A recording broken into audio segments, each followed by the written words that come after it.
That should be going. Yep. Okay, so I'm recording now. So if we have a molecule that has a central atom and then only things just bonded to that central atom, like CO2, where we had something like this, or I don't know, even so like carbon tetrachloride, which is carbon with 4 chlorines bonded to it. Those are going to be molecules that have a central atom, and then these things called terminal atoms. They're the ones on the outside. There's a pretty good set of rules to do those, and I think it's a good way to start learning how to do Lewis structures is doing these, I don't want to say simple, but fairly non-complex molecules where there's a single central atom and then atoms bonded to it. And then you kind of get the feel for doing it, and then doing Lewis structures of larger things isn't so bad. So there's a set of 5 rules when we're doing these type of systems where there's a central atom, and it will get you to a result, a good result each time. So the first rule is count the total valence electrons. We're going to practice this in a second. The second rule is draw the skeletal structure, and the skeletal structure is simply showing, like I did for carbon tetrachloride here, the central atom with one bond to the other atoms, to the terminal atoms. That's a skeletal structure. We didn't put all the valence electrons in there yet, but we've got the basic structure down. The third step is fill the terminal atoms, meaning that in my CCl4, I would put I would fill the octet, so I would give each of the chlorines 8 total electrons. Remember, it's already got 2 because of the bond. So I'd have to put 3 lone pairs on each chlorine, right? The fourth step is if you have any leftover electrons, they go on the central atom. And then the fifth step is now you're going to check to see if the molecule follows the octet rule for all the atoms that want to have an octet.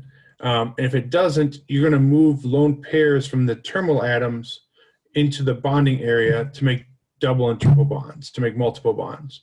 And as we know from Wednesday, we can check everything checking formal charge, and we'll talk about that more again today. All right, so let's do a couple practices with those 5 steps. So whenever you have a system that looks like this, where you have a single atom and then another element there are multiple of, you can assume that first atom is the central atom and that other atoms are all bonded to it. It's not always correct that way, depending on what we're writing, but for now, we're going to assume that. Right, so PF3, phosphorus trifluoride. So the first rule was count the valence electrons. So if we have a periodic table, we see phosphorus occurs under nitrogen. Phosphorus has 5 valence electrons. So phosphorus has 5 plus, and then 3 times fluorine is a halogen, so it's got 7. Each fluorine has 7 valence electrons. So I've got 5 plus 3 times 7. So 5 plus 21 is 26. So I have 26 total electrons that have to be in the structure when I'm done. Okay, that's step 1. Step 2, draw the skeletal structure. So I'm going to draw phosphorus with 3 fluorines bonded to it. And you can put the fluorines on any side you want, but they've got to be bonded to the phosphorus, right? So that's the skeletal structure. Third step is fill the outer atoms. So I'd like to keep track of my electrons too. So I started with 26, and I used 6 electrons to form the skeletal structure because each of the bonds is 2 electrons. So I'm going to subtract 6. So now I have 20 electrons left. I have to fill the terminal atoms. So each of the fluorines is looking to get an octet. So that means I need to put 3 lone pairs on each of the fluorines.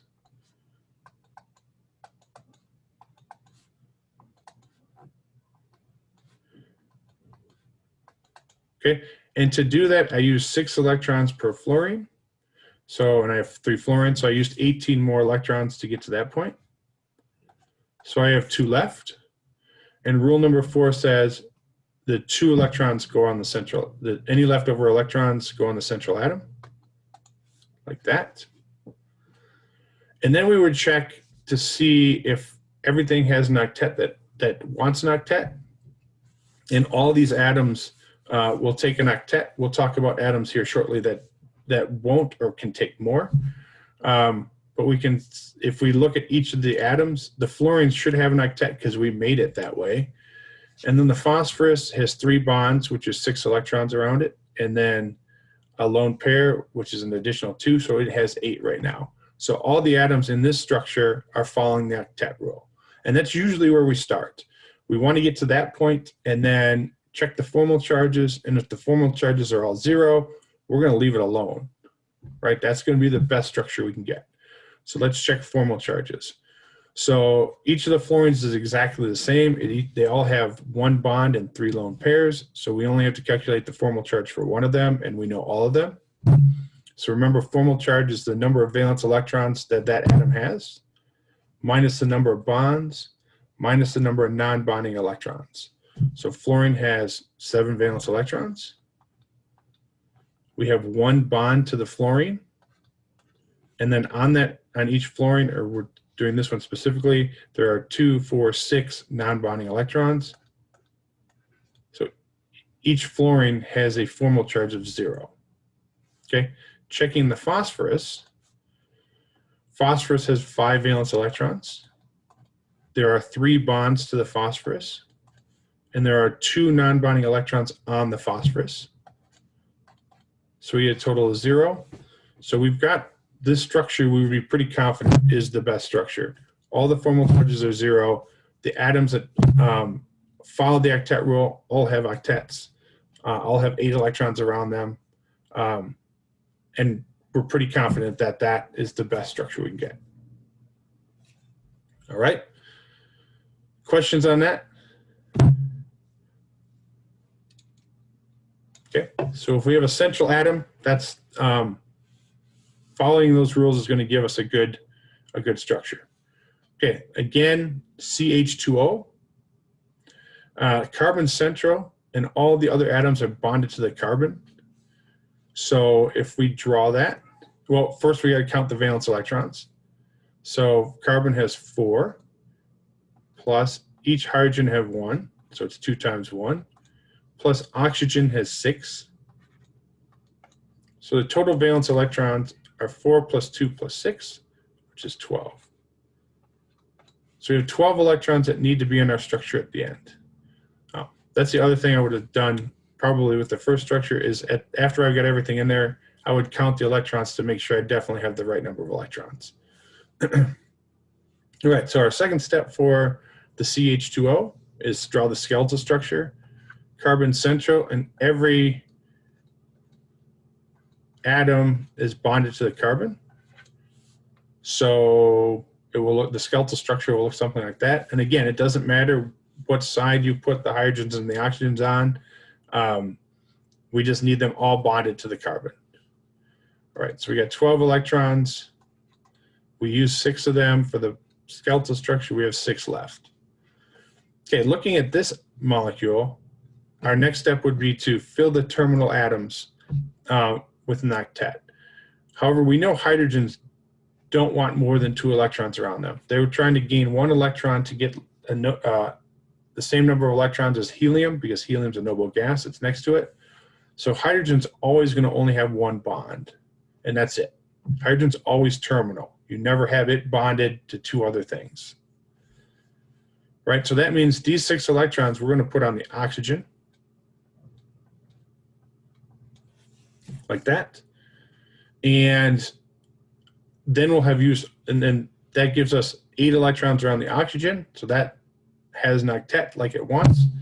And all the electrons are in the structure right now. So I can't put any more in and I can't take any out. They're all there. I can move them around if I need to. Right, so I don't have any leftover electrons, so I don't put any on the carbon then. All right, because that's step 4. Step 5 says check to make sure the atoms have the number of electrons they want.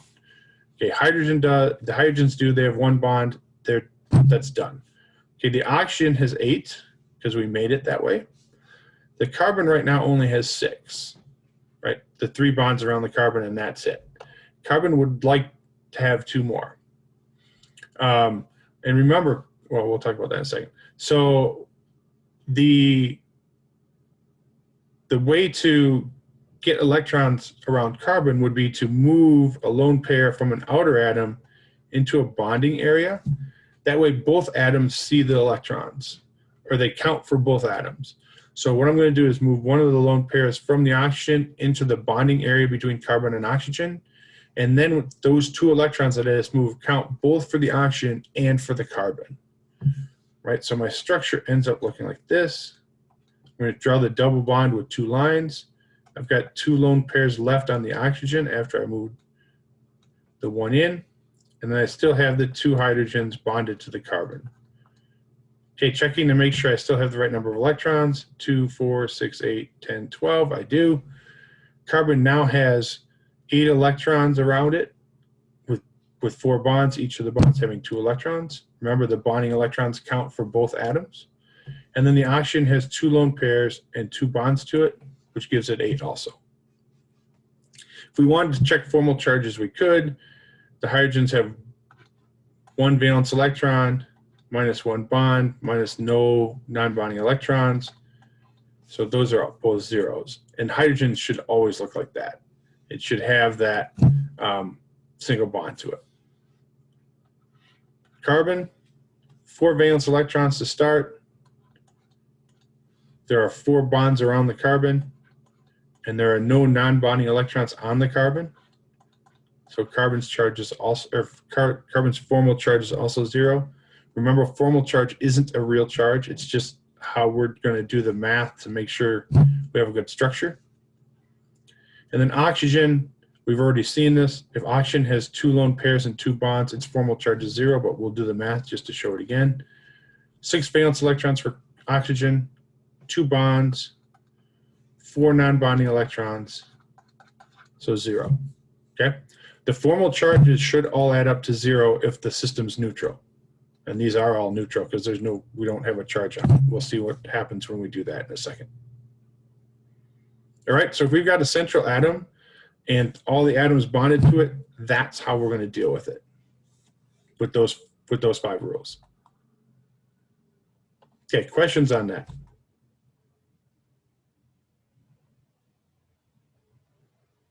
All right, moving on. So let's go back to our Lewis structures for N2O because we did that at the end of the last time and it kind of got a little messy. So I want to go through that real quick. So these are the structures we have a central atom.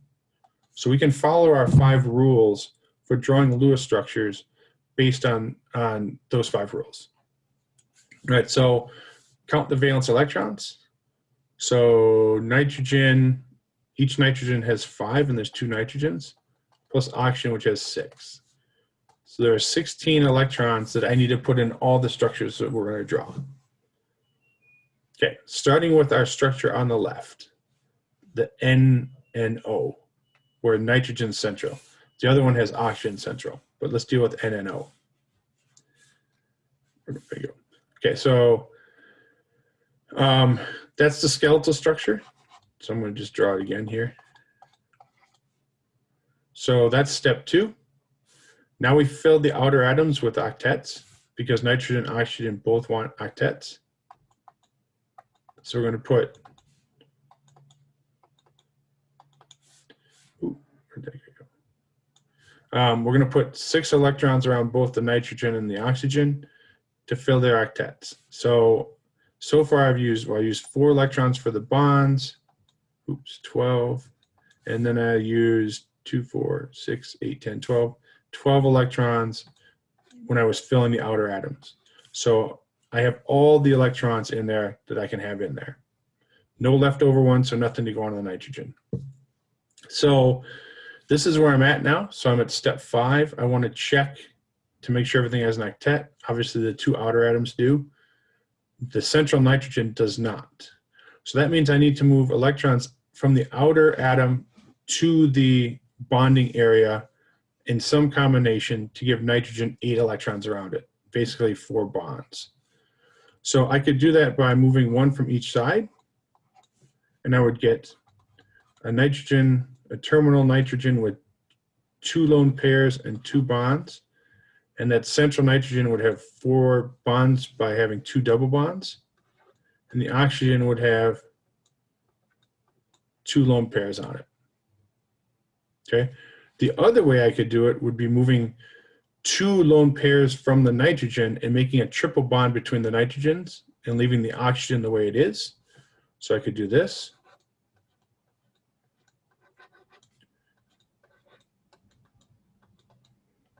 And the nitrogen would still have 1 lone pair on it, the terminal nitrogen. Okay, the other thing I could do would be a triple bond on the oxygen side and leave a single bond on the nitrogen side. So I could do this.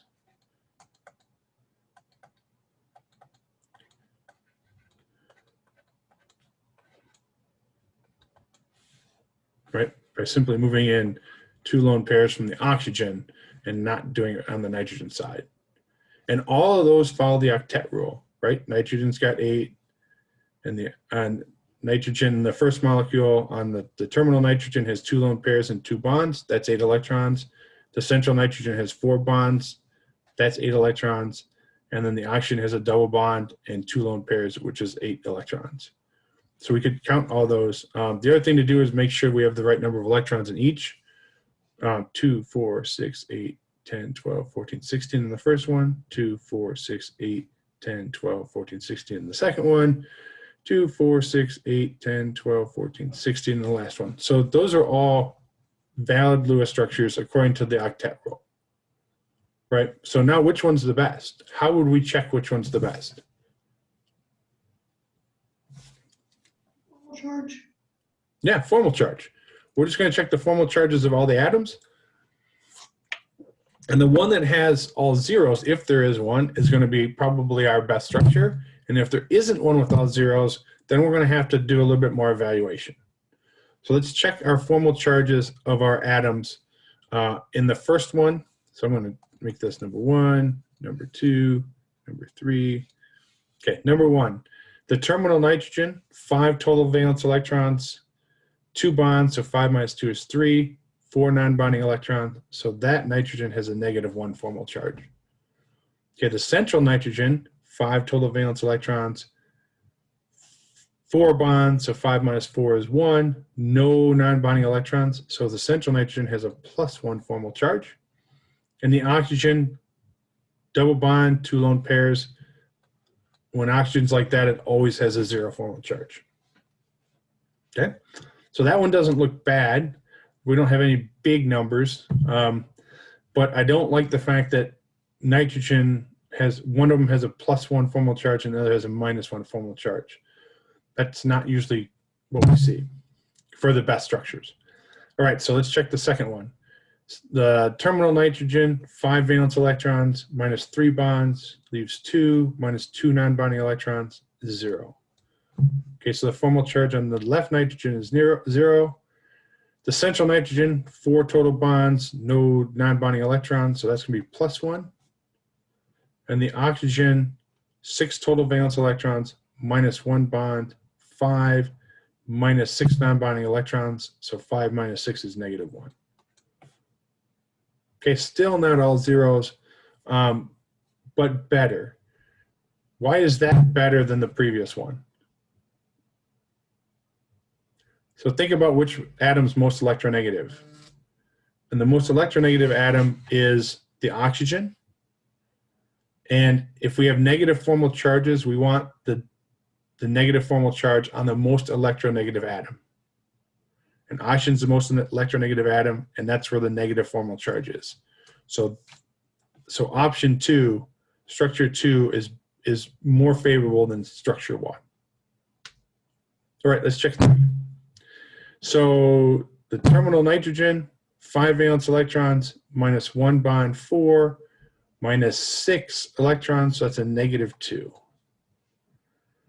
The central nitrogen, 5 valence electrons, -4 bonds, and no non-bonding electrons, so again, that's a +1. And then the terminal oxygen, 6 valence electrons minus 3 bonds gives us 2. 6 minus 3 is 3. 3 minus 2 non-bonding electrons is plus 1. So again, we now have a formal charge that's more than 1, right? We have a -2, which is less favorable than having 1s and 0s. The other thing we have is the oxygen having a +1 formal charge, while the nitrogen, the less electronegative atom, having a -2 formal charge. So that's not very likely. So that middle one is going to be the one we would assume would be the best Lewis structure for those. All right, so let's see if N2O can exist as NON. If we can find a better Lewis structure, maybe one with all zeros, than what we just got. All right, so drawing the Lewis structure here. Well, it's already got the skeletal structure, and we got to put 12 electrons total in it. So I've used 2. So I'm going to, excuse me, we got to put 16 total electrons in it, sorry. I've used 4 in the 2 bonds, so 16 minus 4 is 12. I'm going to fill the outer atoms. So I'm going to put 3 lone pairs on each of the terminal nitrogens. And that's all I've got. That's the total number of electrons that I have.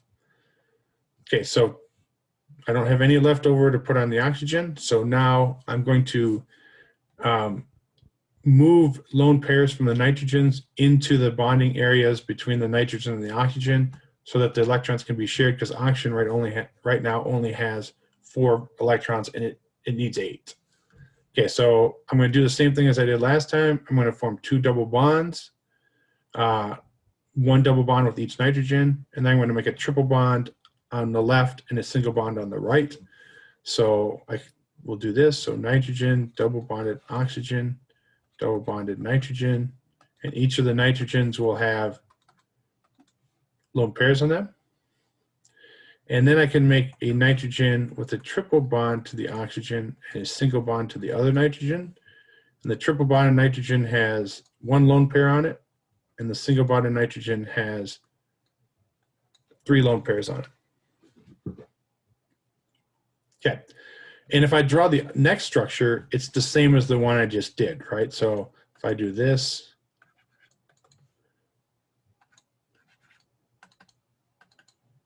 it's exact, these two are equivalent, they're the same. If I just rotate this one 180 degrees, I get the one above. So I don't have to analyze both of those. So I'm just going to cross this one out. All right, so I've got 2 possibilities. So we want to check formal charges. So if I'm looking at the nitrogen on the left, it's got 2 lone pairs and a double bond. So doing the formal charge, 5 valence electrons minus 2 bonds. 5 minus 2 is 3. Minus 4 non-bonding electrons gives me -1. Oxygen, 6 valence electrons minus 4 bonds gives me +2, and there are no non-bonding electrons on the nitrogen, so the charge is +2. And the nitrogen on the other side is exactly the same as the nitrogen on the left side, so that's going to be also a -1. So that doesn't look good. We've got numbers bigger than 1, and we have the oxygen, the most electronegative species, having a +2 formal charge, and that's just not good. All right, so checking the second one, the nitrogen on the left, 5 valence electrons minus 3 bonds is 2, minus 2 non-bonding electrons gives me 0 formal charge for that nitrogen. The oxygen in the middle, 6 valence electrons minus 4 bonds, +2. And the nitrogen on the right, 5 valence electrons minus 1 bond, 4, minus 6 valence, there's 6 non-bonding electrons, so I get a -2. Again, much less favorable. The negative formal charges is not on the most electronegative species, and we've got numbers, formal charges with numbers that are more than 1. So we would expect our number 2 structure from the first one we did, the NNO, to be our most stable structure, and we would expect N2O to have nitrogen as a central atom and not oxygen. All right, questions on that?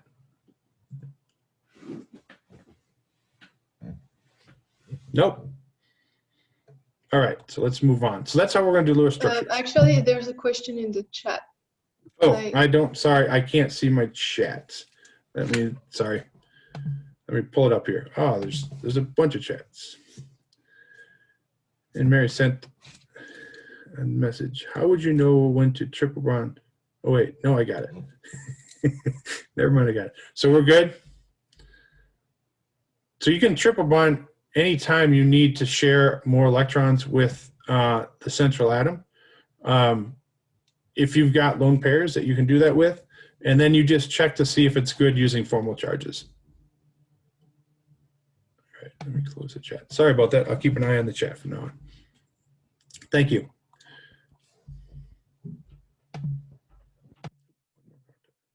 Is there a way to get the best one first? There is once you've got a little bit of practice. So let's talk about that for a second. Let me see what my next slide is here real quick and I'll come back. Okay, so if we're thinking about atoms, so oxygen, if we draw the Lewis symbol for oxygen, you can see that oxygen has two places where it's got, it wants to gain an electron. So oxygen, we would expect in its most stable form is going to have two bonds because it's going to share electrons with other things, and two lone pairs because it's already got the two lone pairs.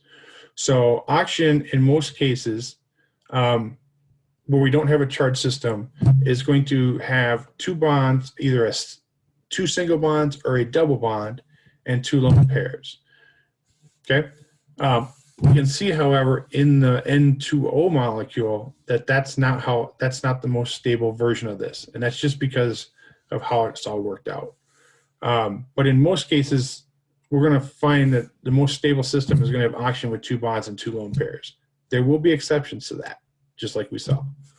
Okay, and we can do that for any atom, right? So carbon has 4 valence electrons, so it's got to share 4 more electrons from somewhere else. So we would expect carbon to have 4 bonds to it and no lone pairs in most cases. That's going to give it a 0 formal charge. All right, so, and almost every situation you see carbon in, that's how it's going to be. It's going to have 4 bonds.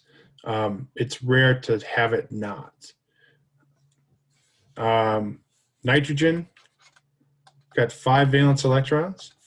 So you can see that in a lot of cases, nitrogen's going to prefer to have 3 bonds, and a lone pair. So some combination of bonds that make 3 bonds, either 3 single bonds, a triple bond, or a double bond with a single bond, some combination. Again, there are going to be exceptions. However, the one we just did was not, right? That's got nitrogen with 3 bonds is the most stable one. So in most cases, following the situation where you're going to get 0 formal charge, where like oxygen has 2 bonds and 2 lone pairs, and carbon has 4 bonds and 0 lone pairs, and nitrogen has 3 bonds and 1 lone pair. If you get those situations, that's where you're going to get 0 formal charges everywhere. And if you can get that, that's going to give you the most stable structure all the time, right? In the case of the one we just did, there was no way we could get all 0 formal charges. So then we got to do the best we can. And the best we could do was putting a single bond on the oxygen and letting it carry the negative formal charge because it's the most electronegative system, the most electronegative atom, right? A lot of this is just practice. Once you do a little bit of practice, things get a lot easier when you do Lewis structures. Okay, other questions?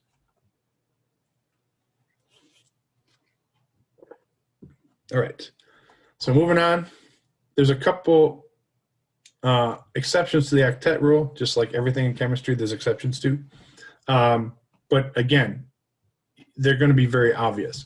So like if you count and you have an odd number of electrons, clearly something's not going to get 8 electrons, or something's not going to get an even number.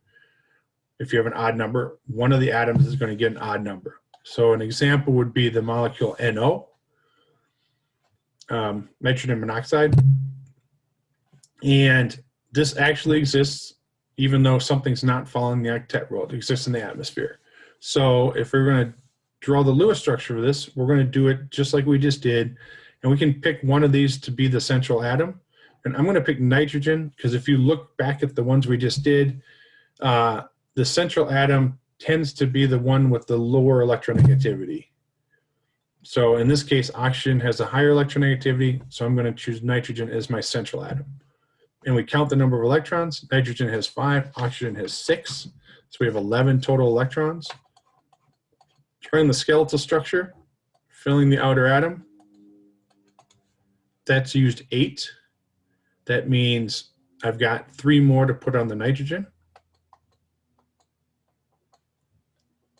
Like that. So that gives me a total of 11 electrons. So 8, 9, 10, 11. And then the question is, can I make this better? So nitrogen right now has only 5 valence electrons around it. So I would say I can definitely get that closer to 8. So by moving a lone pair from the oxygen into the bonding area, I can get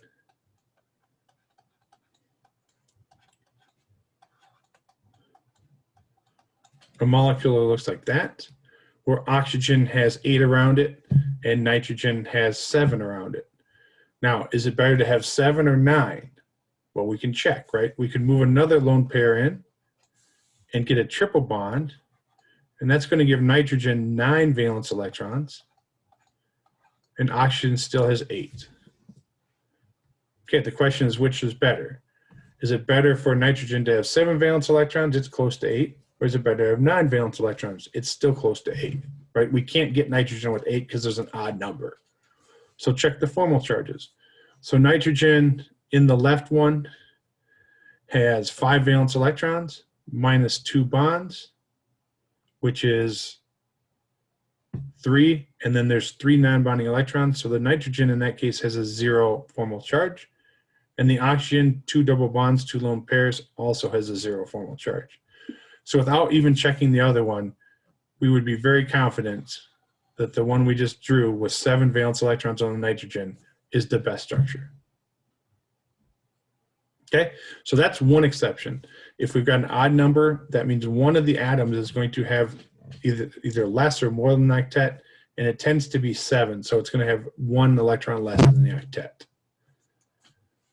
Okay, so the other exception is going to be elements that can't handle an octet, that don't have enough protons to hold 8 electrons around them.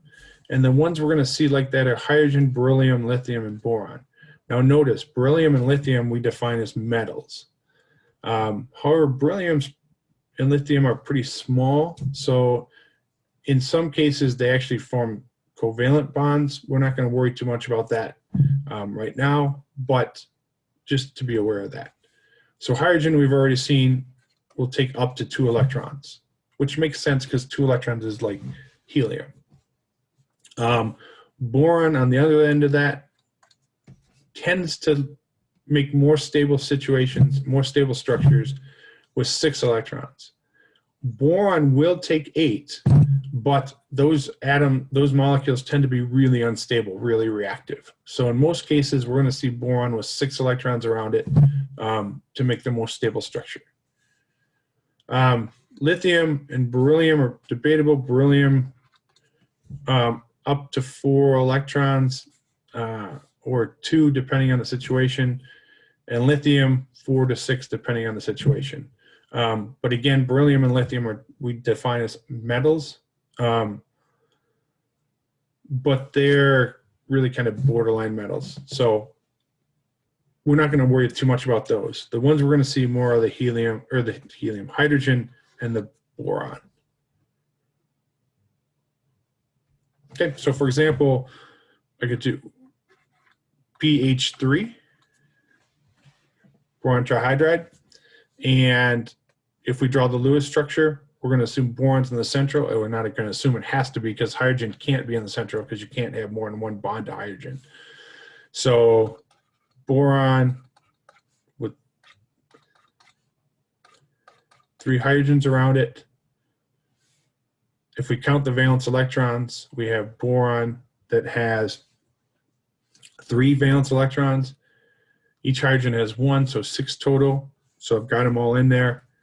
That's the only structure we can draw. We can check formal charges. Boron has 3 valence electrons minus 3 bonds, which is 0. Okay, so when we deal with boron, the majority of the time, it's going to have 6 electrons around it, not 8. Right, then the last possibility is elements that can take more than an octet. Okay, for example, phosphorus will handle up to 10 electrons. So basically what we're doing is getting atoms that now are big enough and have access to d orbitals, or at least that's the theory, that once they've got access to d orbitals, or the d orbitals are close enough in energy to the orbitals that are getting filled, that they can use those d orbitals. So phosphorus will hold up to 10, and then anything bigger than phosphorus, like sulfur, chlorine, bromine, iodine, any of those, will do 12, typically 12. So sulfur, it can take up to 12 electrons, and anything bigger can also do that. So the question is, how do you know? Well, sometimes it's really easy. Sometimes, like, if we have like PF5, phosphorus is an essential atom, and there are 5 fluorines bonded to it. To have 5 bonds, the phosphorus is going to have 10 electrons around it. So sometimes it's really easy to tell. And other times, we're going to have to figure it out. So like PF5 is just going to have 5 fluorines bonded around it. I'm not going to draw the full Lewis structure because I'd have to fill all the dots around the fluorines. But right away, when you draw the skeletal structure, you can see phosphorus has to take more than 8, or else you can't have PF5, right? So what about like SO3, sulfur trioxide? Let's draw the Lewis structure for that. So sulfur has 6 valence electrons, and each oxygen has 6. So we got 4 atoms that have 6 electrons, so we have 24 total electrons that we have to put in the Lewis structure. Okay, starting with sulfur as the central atom.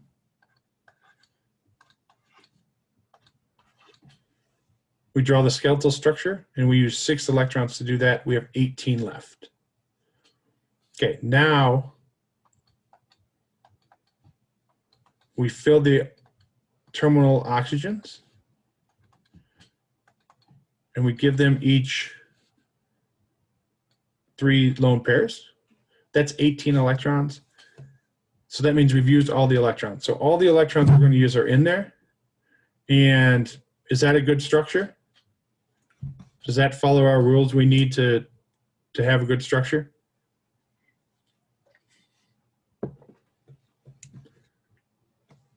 No, right? Because sulfur doesn't have an octet. So we're going to initially draw sulfur with an octet and check to see how it does. Because there are times when sulfur will just take 8 and that's it. And then there are times when it's going to take more than 8. And we're going to have to determine that through formal charge. So let's just make a double bond somewhere. So now I can choose any of the oxygens to move a lone pair in. So I'll just do it on the left one. And we'll talk about, or we'll have to deal with the situation where we could do it from all of them at some point. So I've got sulfur with 2 single bonds to oxygens and 1 with a double bond.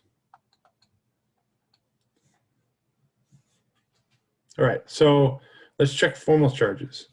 So when we know the oxygen on the left has a 0 formal charge because it's got 2 double bonds. It's got a double bond and 2 lone pairs.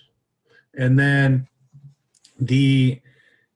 each of the oxygens that have a single bond, if we do the calculation, oxygen has 6 valence electrons.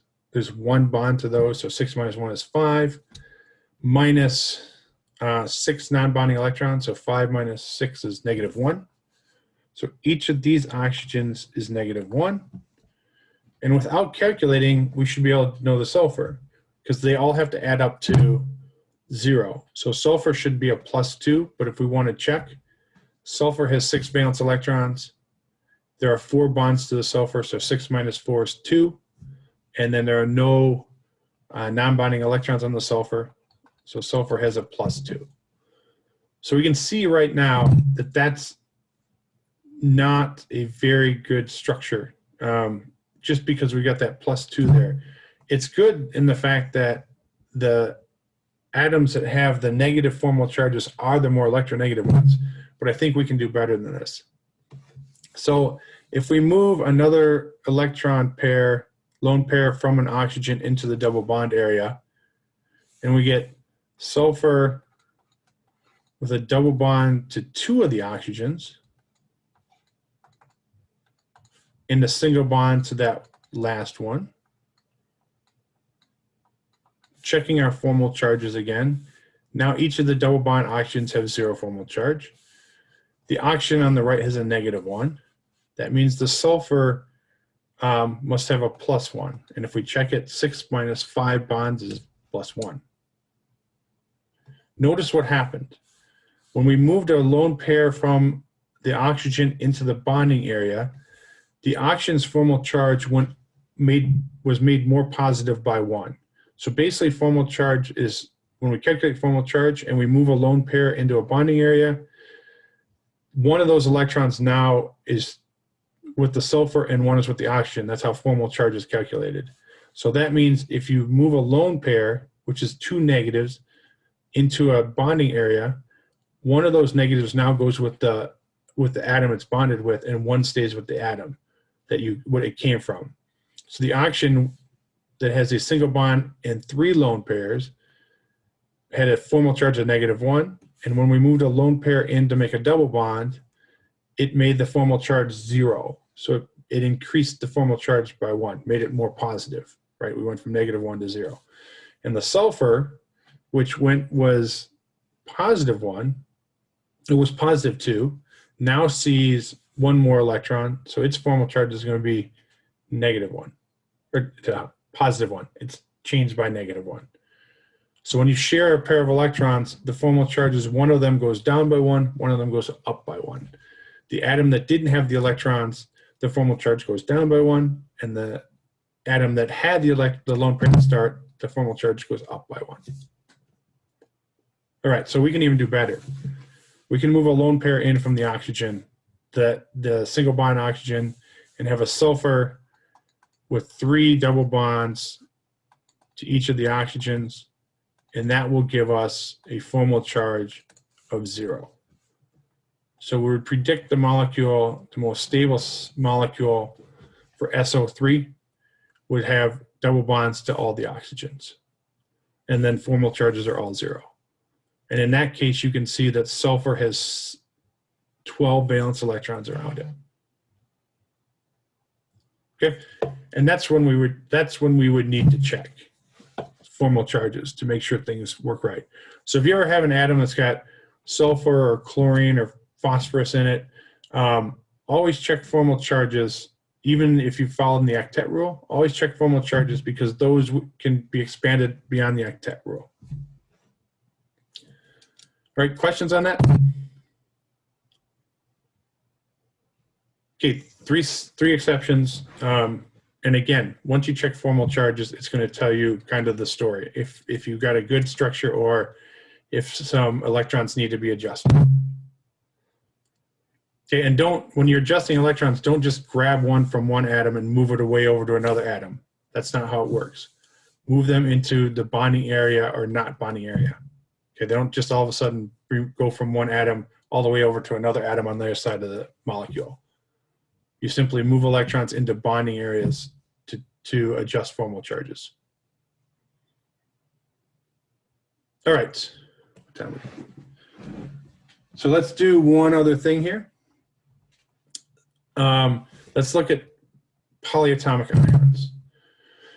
So polyatomic ions are atoms that are covalently bonded together, but either gain or lose an electron or electrons to become more stable. It's a lot like single atoms converting from atoms to ions. If there's a situation where it can gain an electron or lose an electron to become more stable, it'll do that. Okay, and an example of this is NO3 minus. So the NO3, if we look at NO3, it's got an odd number of electrons because nitrogen has 5 and the oxygens have 6. So the total valence electrons, if we just were doing NO3 without the extra electron, would be 23. By adding in that electron, we get 24 valence electrons, and we can draw a more stable Lewis structure with formal charges that are better than we could if that electron wasn't there. All right, so this is a polyatomic ion. It's an ion where the atoms are covalently bonded together, but has gained or lost electrons, and we show that by putting a charge. Right, polyatomic ions are going to do ionic bonding with cations, typically metals. Right, so in a polyatomic or an ionic structure that's got polyatomic ions, we're going to see covalent bonding holding the ion together, but then it's going to get attracted to cations in this case. So let's draw the Lewis structure for this. Right, count the valence electrons, but now we got to remember to add one more to that because there's an added electron from that negative charge. If the charge was positive, then we would have to remove an electron, at least one, right? So count the valence electrons, 5 from nitrogen plus 3 times 6 from each oxygen plus 1 from the additional electron. So 3 times 6 is 18, plus 5 is 23. So we got 24 total electrons we need to put in this system. Again, nitrogen central. This now should be fairly straightforward. We have 3 oxygens. To draw the skeletal structure, we used 6 electrons. So we have 18 left to put in our structure. We fill the oxygens to get oxygens with 8.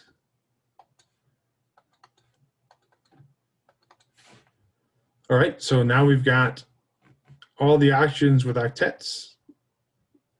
And to do that, we had to use 18 electrons. So now all the electrons are in the atom, or excuse me, ion. Checking to see if it's good, we can see that the nitrogen doesn't have an octet. So we're going to move an electron pair from one of the oxygens. And we can choose whichever one we want. We'll talk about that here in a second. So when I do that, I get a structure that's got one, God, my dots aren't very dark. A structure with oxygen that's got a double bond, and then single bonds to the other oxygens. If we do the formal charges for this, the oxygen on the left has a 0 formal charge. The oxygens with 3 lone pairs in a bond, we've already seen, those are all both -1s.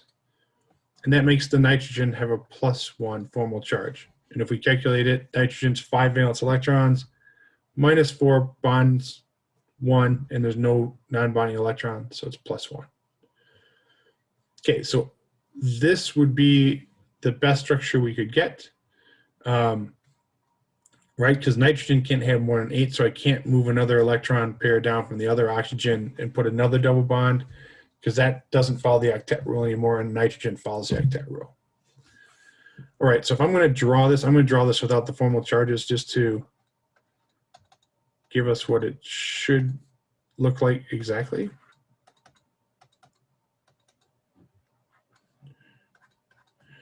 So because it's an ion, we have to show the charge. Because just looking at that, I wouldn't know there's an extra electron in there unless I went and counted. And I don't want to have to do that for every structure I look at. So what we do is put brackets around the whole thing and put the charge in the upper right. And what that's telling the reader is that, hey, this is an ion, there's an extra electron in that structure than there would be for a normal NO3 molecule. Okay. So that's how we're going to do ions. Let me do one other thing here. So when we moved electrons to form the double bond, we actually had three choices. We could have done that with the oxygen that's on the top and left the one on the left with 3 lone pairs. Okay, so we could have done that one. Or we could have done the one on the right,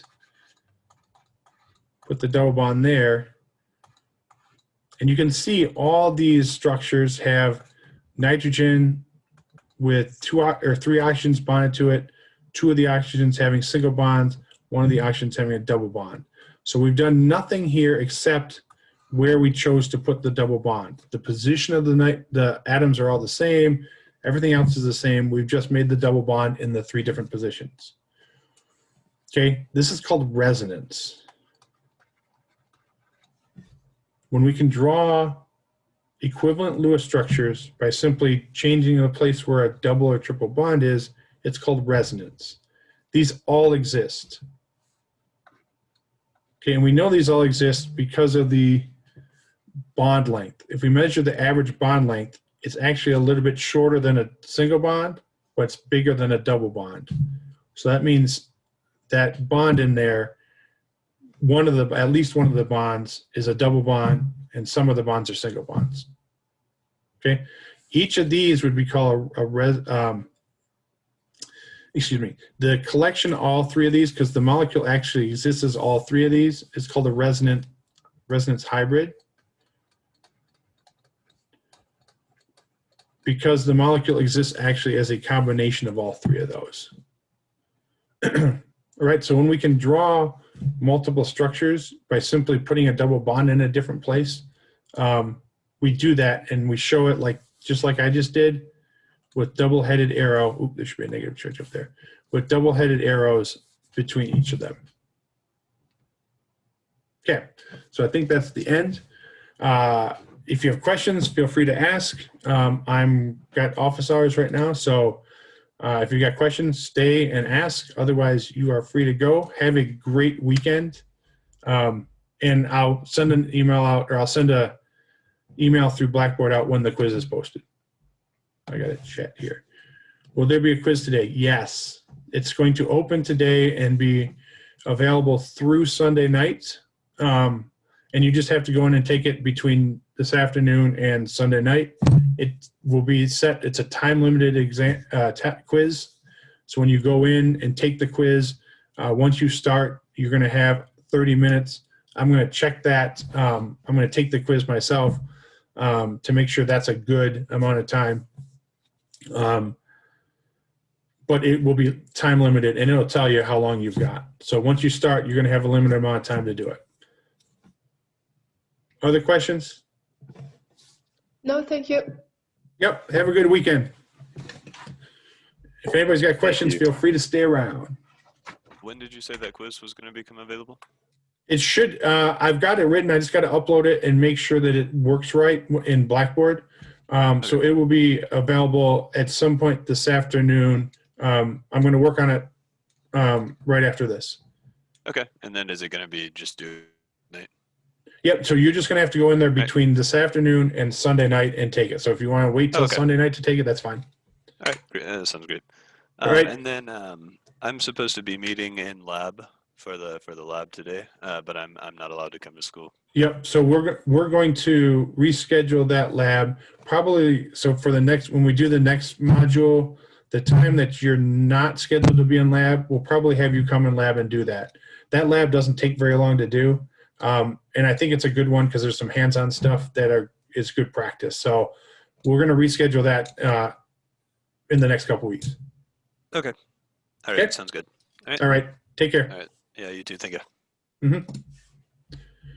Let me stop.